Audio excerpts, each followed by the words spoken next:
qadim zamonlarda bir daraxt bo'lgan ekan. Nima bo'lgan ekan? Daraxt. Mana daraxt bo'lgan ekan. Ular yonma-yon daraxt va buloq bo'lgan ekan. Ular yonma-yon yashashar ekan. Ana endi qarang, hammangizda daraxtingiz yonida nima bor? Mana atrofiga qarang, buloq suv o'tgan, to'g'rimi? Mana hozircha bunda o'xshatsak, mana daraxtning yonida, suvning yonida nima o'sib chiqqan? Daraxt. Mana ko'rinib turibdi hammangizda. Hop, qani endi eshitamiz. Bor ekanda yo'q. Qadim zamonlarda bir daraxt bilan buloq bo'lgan ekan. Ular yonma-yon yashar ekanlar. Buloq endigina ko'z ochgan, sho'x-sho'x qaynab chiqayotgan suvlarni kichkinagina ariq hosil qilgan ekan. Ya'ni kichkinagina nima bo'lgan ekan? Ariq.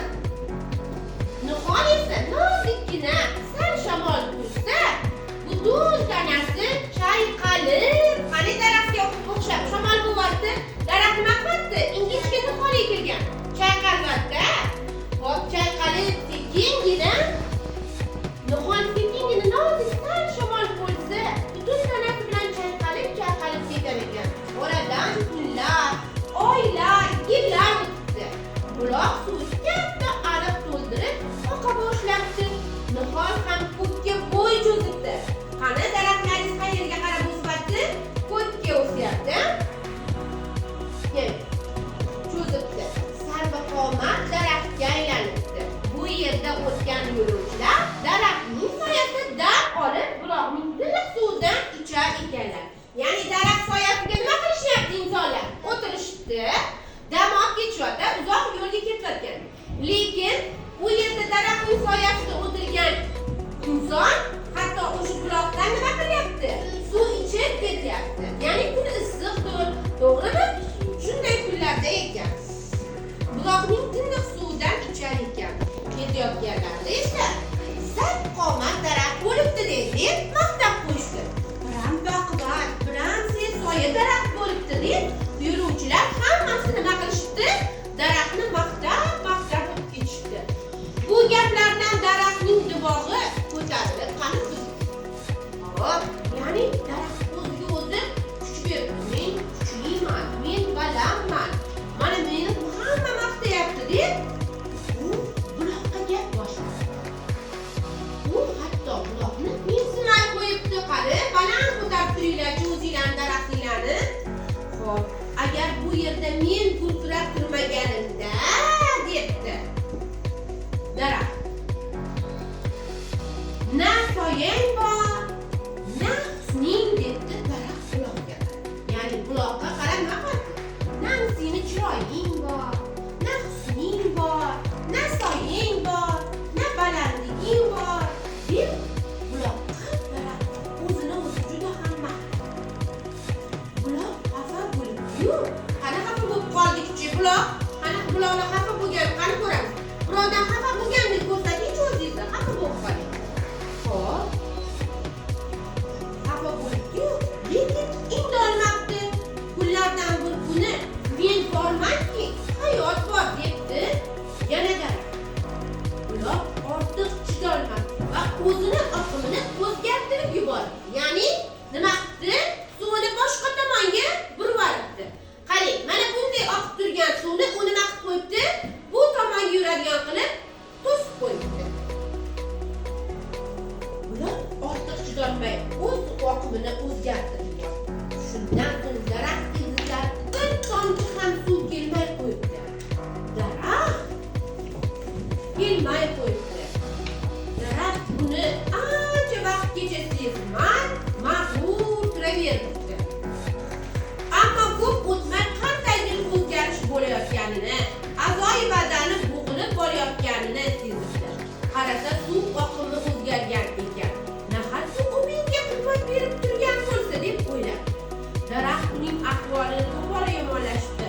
Yaproqlari qovjirab, qarang nima qilyapti daraxtning yaproqlari?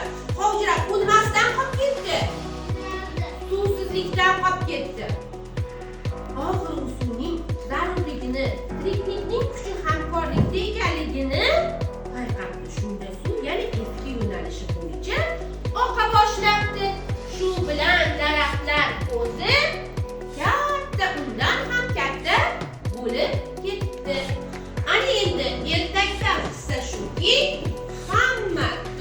o'ynoq bo'lsa, bir-biriga yordam qo'lini cho'zsa, bir-biriga mehr oqibatli bo'lsagina har doim yaxshilik, omad, chiroy, go'zal hamma narsa bo'ladi.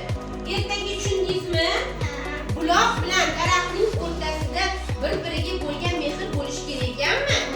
Yordam bo'lishi kerak ekanmi? Suv bo'lmasa hayot bor ekanmi? Yo'q. Daraxt bo'lmasa suv ham bo'lmaydi.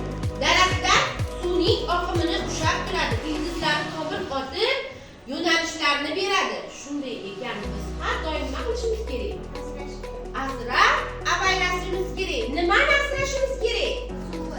Suvda, yana yurtda, yana nimani? Nima qarasangiz ko'chaga? Nimani daraxtlarni, tabiatni biz o'z qo'limizda nima qilishimiz kerak?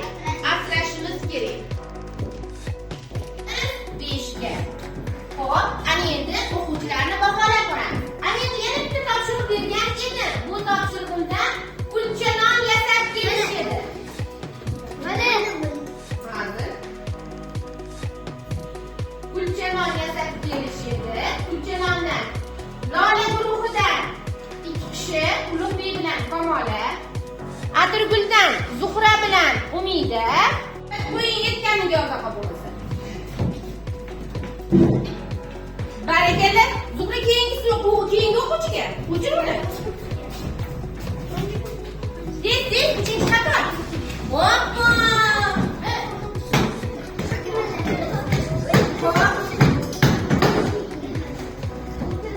To'xtab tur, Aziz, hozir hammasini jamini chiqarasan. Tezlashdik. Hop, ana endi Aziz ham harakat qilib ishlamoqchi edi. Tezlash Aziz. Tez chizib qo'y. Chiz, hammasini chizib qo'yamiz. Hop, nechiligini. Hop. Tez javobini chiqar. Uchalasiga ham tez Aziz bo'la qol.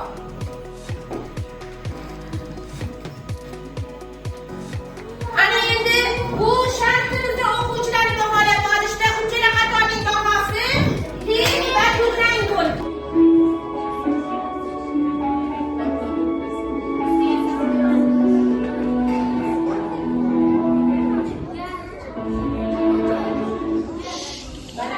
So'g'in qilganlarni yoqtirmadim. She'r yozdim-u, bo'lak ishni qotirmadim. Tilim, o'z tilimda gapirmadim. Bir eslasam esladi bag'ri dilim, ona tilim. Kechir meni, ona tilim. Onam erkim deb quchganda tunlar yarim. Erkim yo'q deb zirqiratdi bir joylarim. Varavozni hamsiratgan bug'doylarim. Oltinlarim, madorlarim, ipaklarim. Ona tilim, kechir meni, ona tilim. Kimlar uchun biz edik bir adabiylar. O'zbekni qon qaqshatganni o'zbek siylar. Qonimizni jon tuzatdi yassaviylar.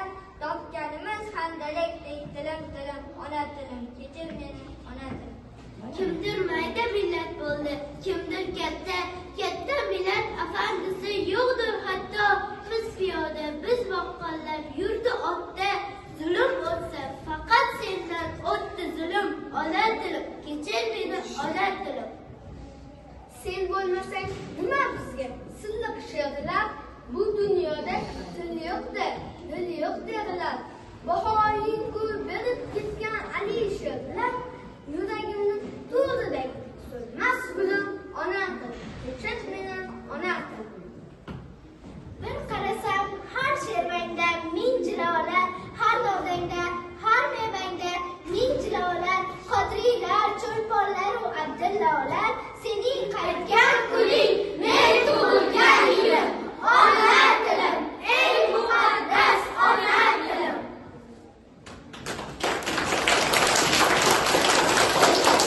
Tilimizda o'zgarib borayotgan so'zlar va yo'qolib borayotgan ayrim so'zlarni ruscha va ingliz tili talqinida olib borilayotgan holatidagi sahna ko'rinishi. 1, 2, 3. Ahvol qoniqarli emas. Kim javob beradi bunga? Odam balkim nomi emas, lekin til kerak bunga. Qani til? Vinod bittamanmi? Vinovat, aybdorsan ha. Miyang ahvoliga sani o'z tilingni aynitgan. Hozir ham uni gapirishni. O'z tilingda so'zlashish, eskicha gapirishmi? Senday badburutni. Bo'lmaz, ko'pasa qo'yinglar. Tinchlaninglar bo'ladi. Shu do'sti bo'linglar. Do'stlarni sanadimi? Muammo demoqchisanmi? Какая разница? Muammoing yana shunda, farqi juda ham katta. Sizni gapirish kerakmi shunda? To'g'ri gapir, albatta. Tilni nasib qilding, betafakkur ablahlar.